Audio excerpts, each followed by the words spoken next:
bagaimana bisa memahami pernyataan bahwa Wahabisme itu pintu masuk radikalisme dan terorisme? Wah, itu siapa yang ngomong itu?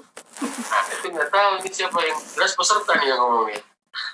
Tapi saya juga lama ya, karena saya dulu meneliti itu juga, dan disertasi S3 saya tentang Wahabi. Syekhul Azhar, Syekh Ahmad Thayyib, itu mengatakan hal yang sama. Bahkan beliau bukan mengatakan pintu, beliau mengatakan Al-Wahabiyyah Khawarijul Asr. Antum bisa lihat video-videonya berkembang di YouTube. Syekhul Azhar ini bukan rektor, di atasnya rektor. Syekhul Azhar itu dia setara menteri lah hari ini. Jadi bahkan setara wakil rakyat di DPR. Jadi bisa bersuara dan suaranya didengar. Kalau Syekhul Azhar mengatakan A, itu dipertimbangkan oleh negara. Nah, jadi Al-Azhar ini tidak di bawah tekanan pemerintah, tapi dia bisa menekan pemerintah. Ya. Saya tidak tahu perkembangan lanjutannya hari ini, tapi kira-kira seperti itu. Syekhul Azhar, Syekh Ahmad Thayyib mengatakan apa? Khawarijul Asr, terorisme hari ini itu ada pada Wahabiyah. Beliau ngomong begitu nggak sembarangan. ISIS itu akidahnya akidah Wahabi. Maka ya, tentu kita tidak akan pernah surut ketika dituduh teroris, padahal kita sama sekali alhamdulillah melepas diri dari terorisme. Kita pun tidak akan pernah surut berdakwah, insya Allah. Kita akan terus memahamkan kepada masyarakat tentang hakikat dakwah yang mulia ini. Dakwah ya dengan yang penuh hikmah ini, akhwal Islam, azakumullah wa yakum.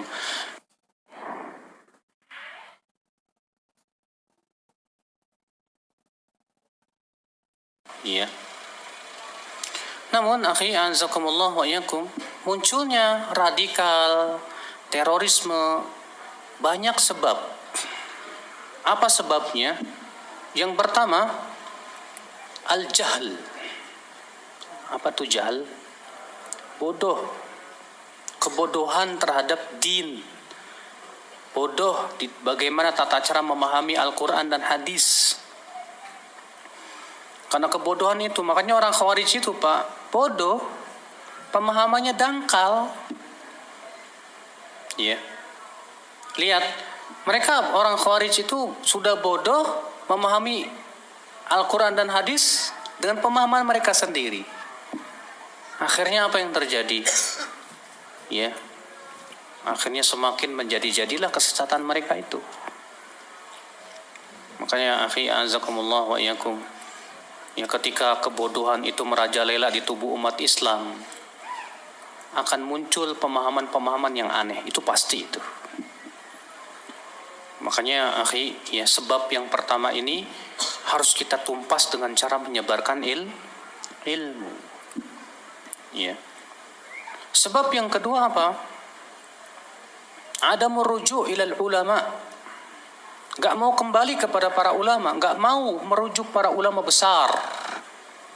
Terutama ulama dari kalangan salafus saleh, sahabat, tabi'in, tabi'in. Ikhwata Islam, azakumullah wa iyyakum. Makanya akhi, lihat kalau di zaman Rasulullah bibitnya saja udah nggak menghormati Rasulullah. Di zaman Ali bin Abi Thalib mereka tidak menghormati ulama sahabat, tidak mau mendengarkan ulama sahabat. Di zaman setelahnya pun demikian, tak pernah mereka merujuk ulama besar. Bahkan mereka mencibir para ulama yang dekat kepada pemerintah sebagai apa? Ulama penjilat.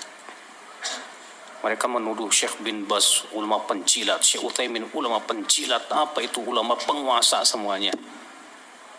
Iya. Sehingga bahkan mereka mengatakan mereka murjiah. Iya.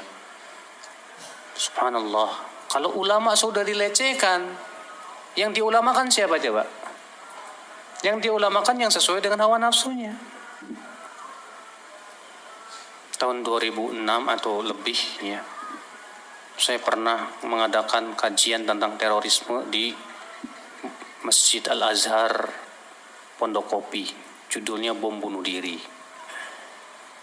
Saya bawakan fatwa-fatwa ulama tentang haramnya membunuh diri itu, Pak. Setelah kajian selesai, ada pemuda tinggi besar mendatangi saya. Ustadz, saya mau debat sama Anda. Iya. Fadhal, kapan? Sekarang. Di mana? Terserah Ustadz. Ya udah di belakang masjid aja. Saya kan kecil, Pak, kurus lagi. Ya. Dia badannya tinggi besar. Nah, saya cuek aja. Makanya saya berdua sama dia. Terus saya bilang ke dia, ya, kan saya sudah bawakan fatwa-fatwa para ulama, Syekh bin Baz, Syekh Utsaimin, Syekh Fauzan dan yang lainnya. Apa kata dia? Saya juga punya ulama. Siapa? Ya, ulama Anda? Usama bin Laden. Pantesan. Ulama saya Usama bin Laden. La haula wala quwata illa billah.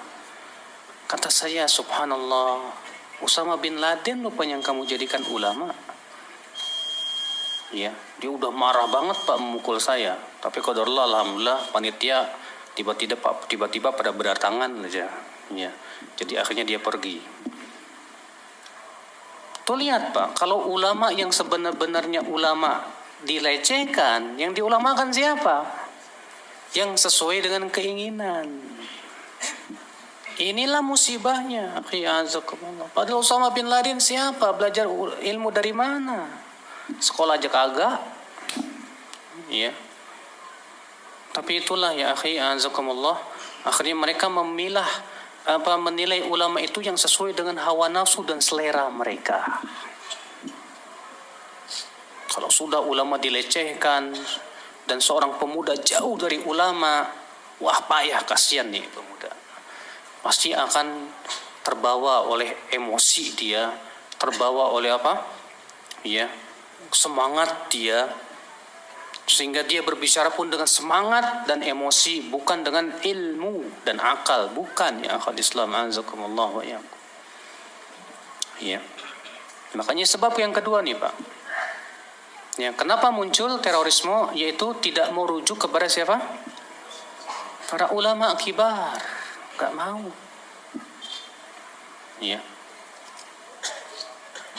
Kemudian yang ketiga, yaitu munculnya penyimpangan-penyimpangan dalam tubuh umat Islam, baik yang dilakukan oleh umaroknya maupun dilakukan oleh rakyatnya, sehingga ya orang-orang yang begitu semangat terhadap dinnya itu merasa kecewa, gitu Pak. Ya, ketika melihat, pemimpin kita tidak berhukum dan hukum Allah, merajalelanya kemaksiatan. Ya, dia ingin, kekesalan dia akhirnya ditumpahkan dengan mengkafirkan. Sudah begitu dia dapatkan dalil-dalil dari ulama-ulama terdahulu yang kebetulan memang ya diedit-edit begitu Pak. Udah gitu ketemunya buku-buku yang kayak gitu lagi. Waduh. Tambah jadi Pak. Iya. Bapak Pak pernah tahu namanya Aman Abdurrahman? Pernah dengar nggak Pak? Itu pemikirannya ngeri banget Pak. Iya.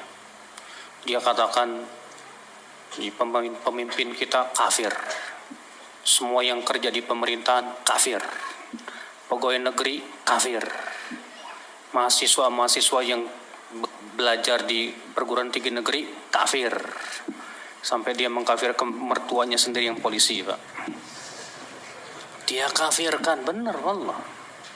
Sampai muridnya itu ketemu saya nggak mau salam. Kalau saya bilang assalamualaikum, dia jawabnya apa? Waalaikum. Bukan waalaikumsalam, tapi apa? Waalaikum. Karena dia sudah menganggap saya kafir. Ya. Memang berbahaya banget. Tujuan mereka apa? Ya, ingin memberontak, bikin pasukan bawah tanah.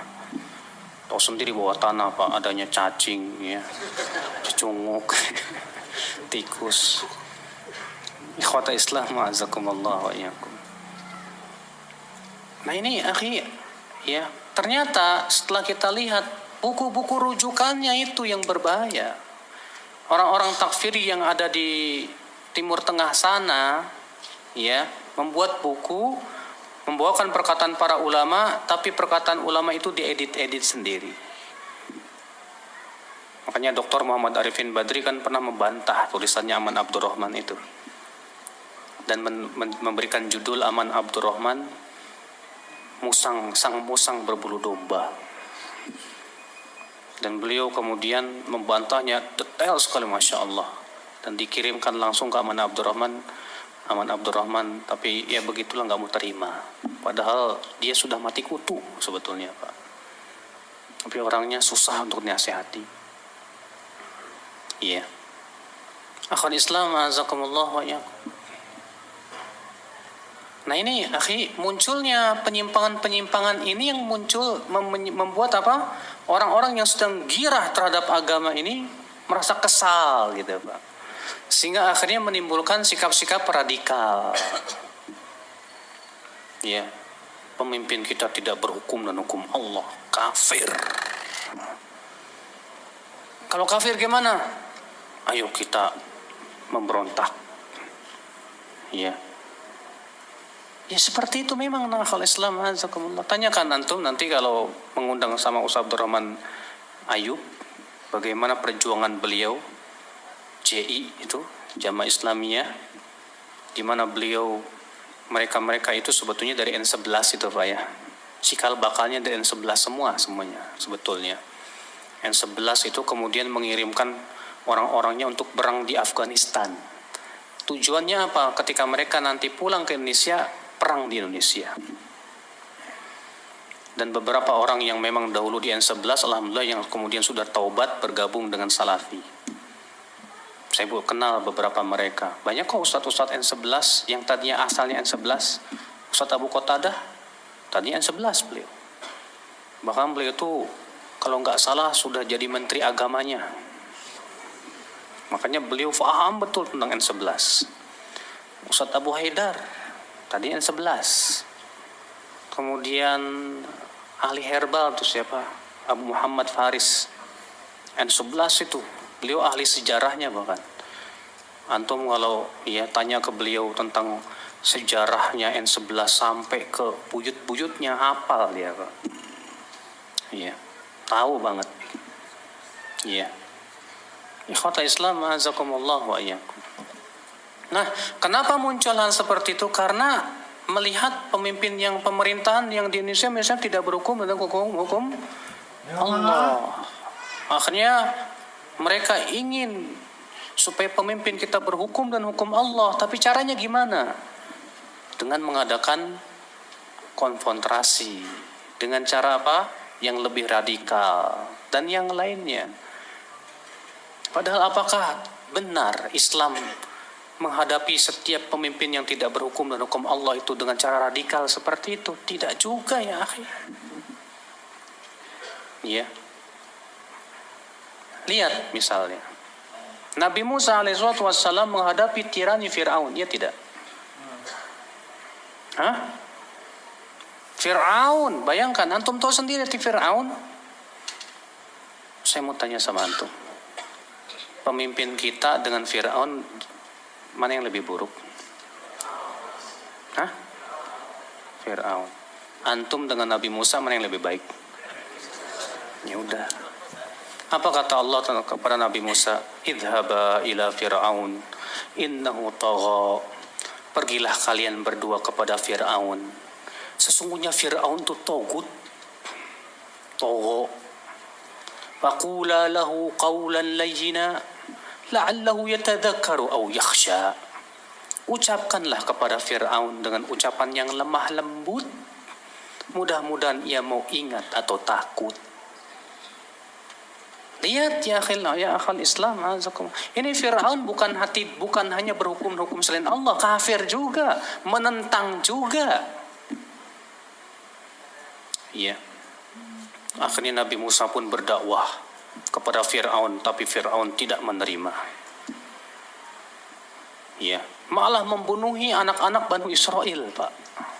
Membunuh siapa? Anak-anak Banu Israel. Tapi apakah Nabi Musa berkata